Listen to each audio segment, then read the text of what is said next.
This is Judaism Unbound, episode 549, Elul 2026, number 2, Shmita's Thurs-Year.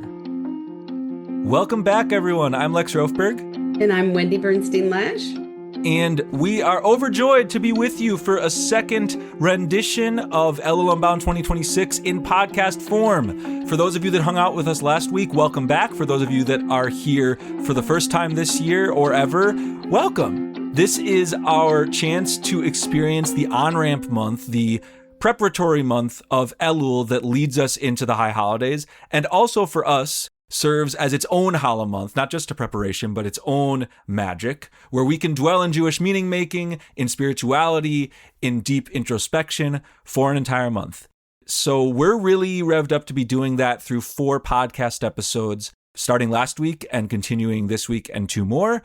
We are also gathering in Zoom, so we hope that you'll join us for a face-to-face version of these conversations and in real time by heading to judaismunbound.com/Elul. That's judaismunbound.com/ELUL, where you can register for those. You can also sign up for our bi-weekly emails that go out with juicy Elul Unbound material for you to explore during this month. All of that, the world's your oyster. All of that is your oyster, your kosher oyster. What a blessing. And so that's a little bit of an overview. For more on what Elul is and what Elul Unbound is, we encourage you to check out last week's episode of Judaism Unbound. But today, we've got business to do. We've got conversation to have because it's time for something we do every year, which we take a lot of pride in as Judaism Unbound. We believe there's a ton of value in not only the year cycle, the flow of holidays and weekly Shabbats and etc. that encompasses a given year of Jewish life, but also the 7-year cycle. And that's like 7 year is one syllable, like the cycle of 7 years, the Shmita sabbatical cycle, which consists of 6 years followed by a Shmita, by what is known secularly as a sabbatical, but basically a Shabbat year. We've enjoyed through Elul Unbound diving into what it means to inhabit deeply each year in that cycle. So we started with year 1, quote unquote, sun year, like Sunday, because it's the first day after Shabbat, Sunday. Then there's a Mun year, Thurs-Year, Wednesday year. We're finishing up a Wednesday year, and beginning soon, a 5th year out of 7, a Thurs-Year. And so we're excited to talk about what the heck that might mean for us. What would it look like if on an individual level, a communal level, and a societal level, we really inhabited what it means to be in that 5th stage out of 7? And so I can't wait to do that.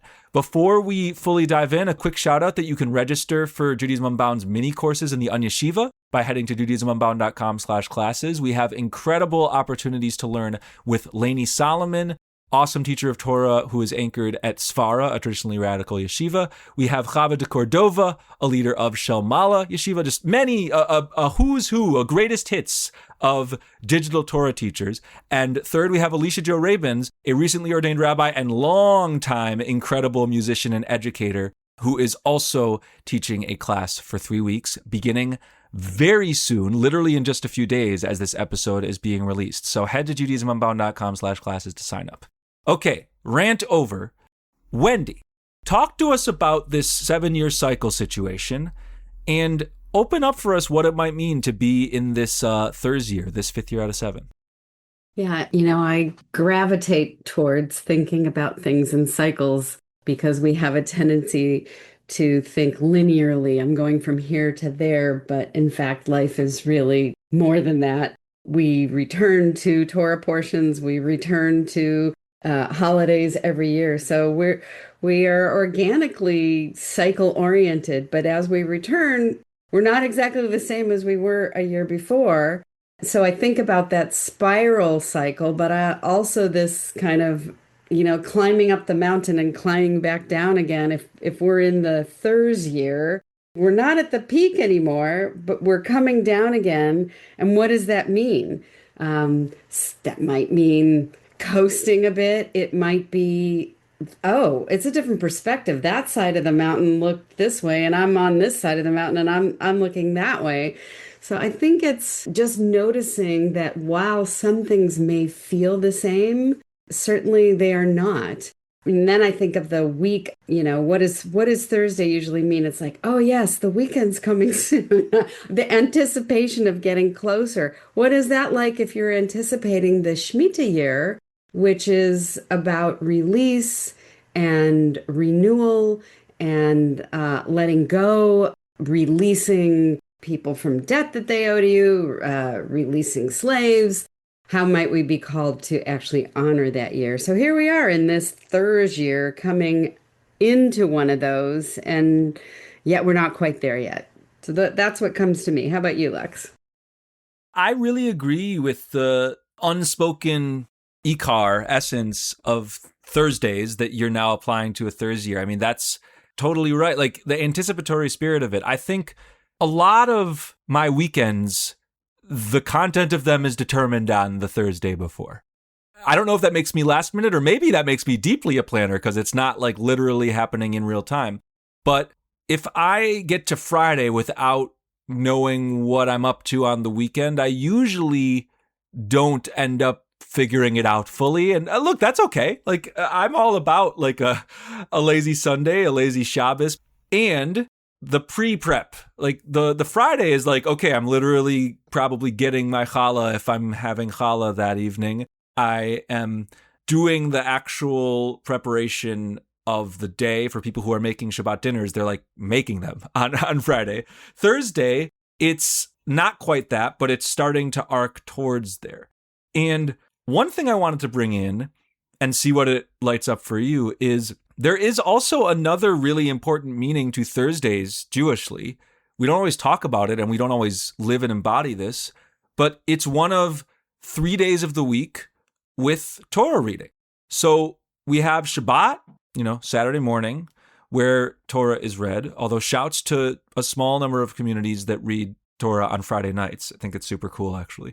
I've been a member of such communities.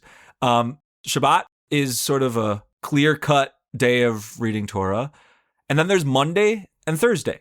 And look, it's not really articulated exactly why those days are chosen, but my intuitive sense is that it feels about right to have 3 days of reading Torah, and you want them in a given week, and you want them kind of spaced.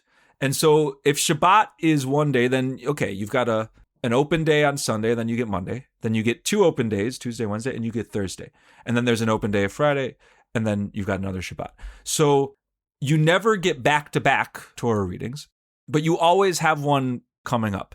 And I will say, as I always do with some of these traditions, like descriptively, the vast majority of Jews don't do this. So when we say things like, Jews read Torah on Monday and Thursday, most of us don't. So I want us to be honest, but I do think that even if that's the case descriptively, we can look to that historic precedent and say, there's some intrigue to this. And so if Monday and Thursday are identified on the flow of our weeks, which that's sort of day 2 and day 5 out of 7, if we're used to giving those days an extra valence of sacredness, it feels intuitive that we would give some layer of extra sacredness to a Mun year, that's the year 2 out of 7, and a Thurs-Year. I don't know exactly what that is yet, and I'm kind of curious, Wendie, if you have ideas for what that would look like. What would we do during year 5 out of 7 that's different from other years to be comparable to like Torah reading on a Thursday? I'm also asking that to our listeners because we might not figure that fully out in this conversation, but like I'm excited at the notion that we would give a special layer of sacredness equivalent to the elevation of Torah reading to 2 non-Shmita years in between. So I'm curious your thoughts on that. Yeah. And also, given that Elul is preparation for High Holy Days for the new year, thinking about Monday and Thursday as being preparation for Shabbat, because the new Torah reading is done, if people don't know this, is done on Monday and Thursday for what you're going to read on Shabbat. Yeah, good point. And so it's like, there's the possibility of not just hitting a Shemitah year, hitting a Shemitah year, I don't know if that's the right way to say it, but there's this possibility of, can I be thoughtful about what I might want to do, especially because traditionally the Shemitah year was a big deal. Like, don't cultivate your land, release people, release them from debt, release them from their servitude. So why not be prepared for that so that it doesn't just, oh gosh, what am I doing now? Like, oh gosh, what am I doing on Shabbat this weekend as you talked about. So what might we take from thinking about a longer arc of years, which is really hard to do, I think, as a human being. We have a tendency to either be focused on this year or maybe something that's just a little bit further down the road, a few months. So we're being inspired or asked to think in a much larger cycle of this 7 years, and now we're getting close. Have you thought, I think about it again, thinking back to what we were talking about last week's Torah portion, maybe we think about our Jewish communal institutions in that way. What might that Thurs-Year be like for our, collectively thinking about where do we want to be and what might we want to do in this Shmita year? That's what comes to me. How about you? I'm excited to keep thinking about this because I don't have like an immediate instinct. My main thought is I don't want it to be that we have like an added task. Like we have Torah reading, it is a task, right? Like it's an added step in traditionally the morning services, the Shacharit service. And so on some level, it could be like, we're adding a difficulty. Like if I've been to retreats and if you're signing up to lead prayer services, it's the Jewish retreat, and you sign up for the Sunday or the Tuesday or the Wednesday, you've signed up for less work than if you sign up for the Monday or the Thursday. And so I don't think communities will really do it if it's just like, oh, we have like we're going to add this to every service we do throughout the year. I don't have the answer yet, but with Shmita, we changed the theme song of Judaism Unbound for the whole year. It's a different mode. We change sort of the sound of it to be more major key and less of the technically called Fragish, the Jewish sounding mode that our theme song is built around. But we only do that in the Shmita year itself, and it doesn't feel right to me that we'd like bring that in here. But I'm curious what we can come up with that adds to the experience without adding a ton of work. And what I think would help us get there is if we deconstruct and say, what is Torah reading? Like, what does Torah reading bring to the world?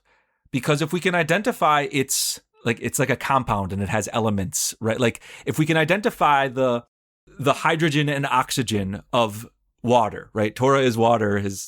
Torah is talked about as water. So if we take that really literally, that means, well, the elements of water would be hydrogen and oxygen, H2O. But let's do that less in less of a silly way, less of a scientific way. And I was like, what does Torah reading do to distinguish a service with Torah reading from without? Like, what is added? Because then once we have that, maybe it will point to what we would add to our year. It's funny, I wasn't thinking about it so much as reading Torah, but as being in the Torah portion, like, exploring it, hearing it.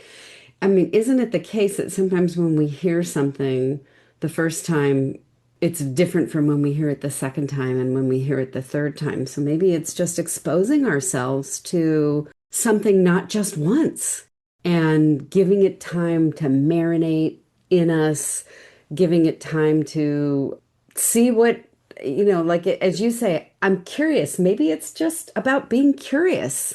There's a lot of big pomp and circumstance on Shabbat, right? So maybe it's like, okay, we pull away the pomp and circumstance and we can just be with it.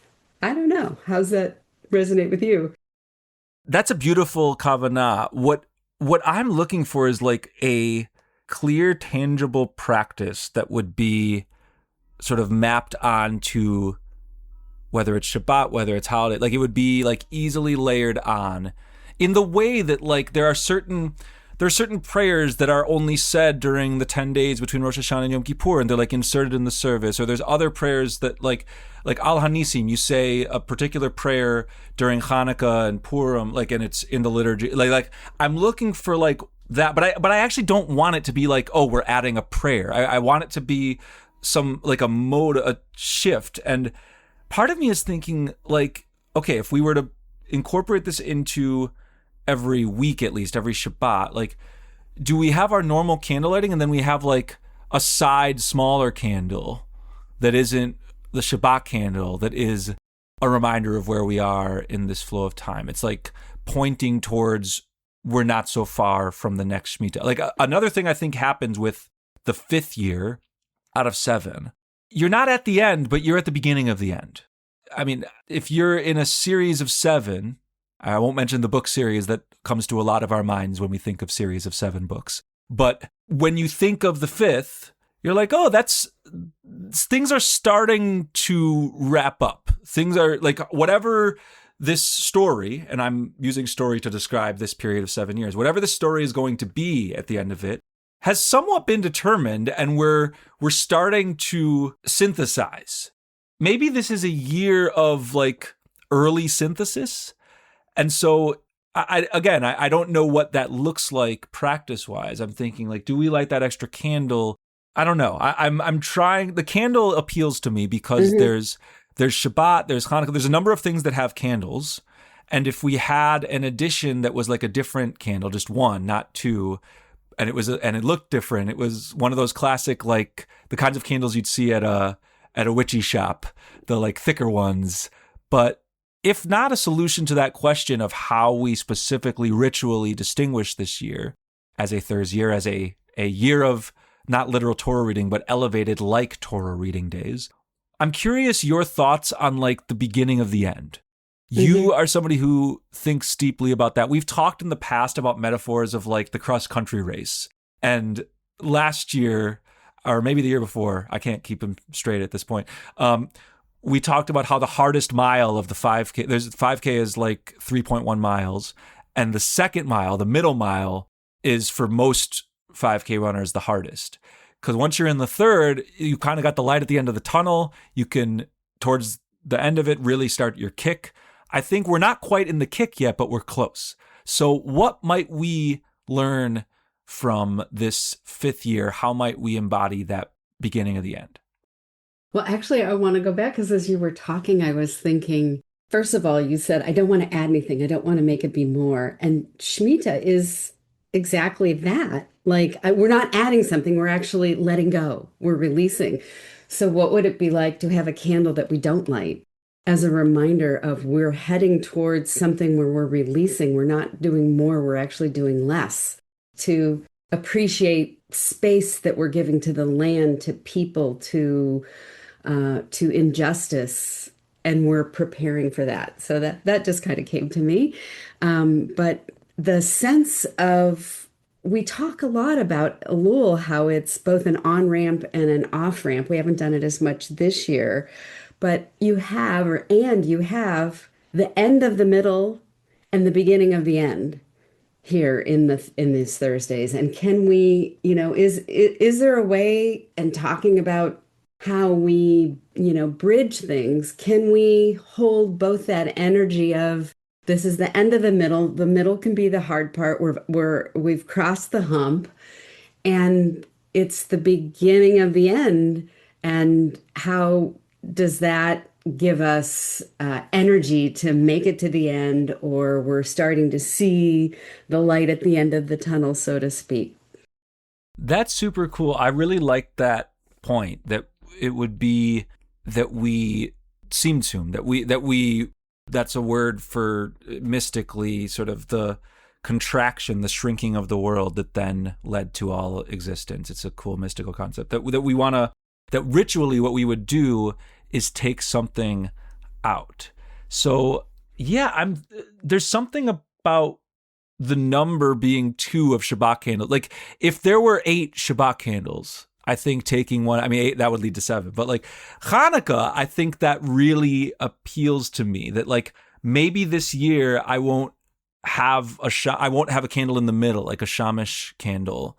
That's like on many menorahs it's in the middle, but like the candle that its main purpose is to light the others. And what's funny is it's the word for like tool or utility. Like it's a work word. It's the helper. One who is a shamus is one who like helps out in some way.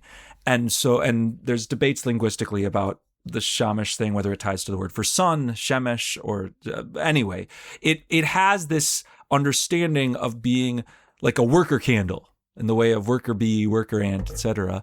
And so as I'm speaking, I like the idea that on Hanukkah, we would not have that candle, which maybe feels like super sacrilegious and heretical to folks. Sure, like there's some good sacrilege out there that can help us yield beautiful meaning making. But I'm going to think about that. I'm going to think about like what can be left out, what can be reduced that actually, in doing so, adds that layer of meaning making. But we've talked about the ways in which Thursday is a day with Torah reading, the ways in which Thursday is this anticipatory prep day, and so we're mapping that onto year 5. Are there any other valences that you associate with Thursday that we could layer on here? I'm thinking this is kind of a joke, but not fully. Like must-see TV Thursday, the classic NBC lineup day. Like for whatever reason, television viewership is such that often the biggest shows get the slot on Thursday. If you look back at some of NBC's big shows over the years, their sitcoms, they often are on Thursday night because that seems to be like a really prime viewership day. I don't know if that's because we're all burnt out from the week so far and not in the weekend yet, but like must-see TV Thursday comes to mind. Do you have any other Thursday associations that I might not be thinking of? Well, they're personal because I'm part of a meditation group that meets every Thursday. So Thursday is actually this nice little pause of reconnecting and giving yourself some space and just, being in your heart. And so I've been doing that for a few years. And so I associate Thursdays with meditation. Never thought about it. But that's my spiritual practice for Thursdays. And I think it really does help. Then I have more energy for the Friday. So also, it was explained to me that Thursday comes from the Norse god Thor. Thursday. Maybe that is our invitation to be more spiritual, to understanding that we're part of something greater than ourselves, and to appreciate and just take a pause from very full work week and do that before we enter into Shabbat. That's good meaning-making fodder. I'm going to play with that Thor's Day piece. I'm thinking of I'm just envisioning Chris Hemsworth like at his meditation practice. He's the actor who plays Thor. I'm just like envisioning him in a deep spiritual moment now. This is great. Thank you, Wendie. Thanks to all of you out there for listening. If you have visions, ideas for what this year 5 out of 7 can look like, we truly want and clearly need your help, because as you can hear, we're kind of modeling a brainstorm half in progress. I really like when our organization does that. We don't only give to you fully fleshed out, determined ideas. We also like to be in the wondering and wandering, which we're doing right now because we don't have the answer to what rituals would help distinguish this year from others, but we're interested in something that would lend it a kind of elevation, similar to how Thursdays, not just Thurs-Years, get that elevation through Torah. So send us that. You can email us at elul, ELUL, at judaismunbound.com. Those notes will go to both me and Wendie. And we also hope that you will come in real time to our Zoom gatherings and voice aloud in the chat or in the rectangles of Zoom what you see as possible on that front.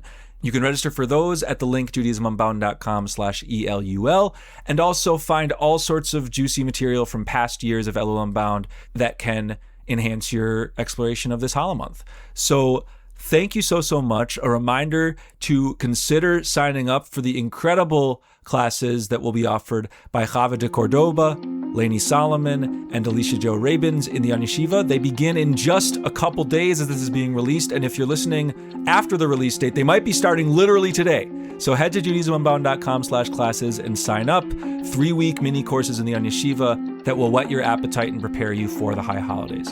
So thank you so much for listening. And with that, this has been Judaism Unbound.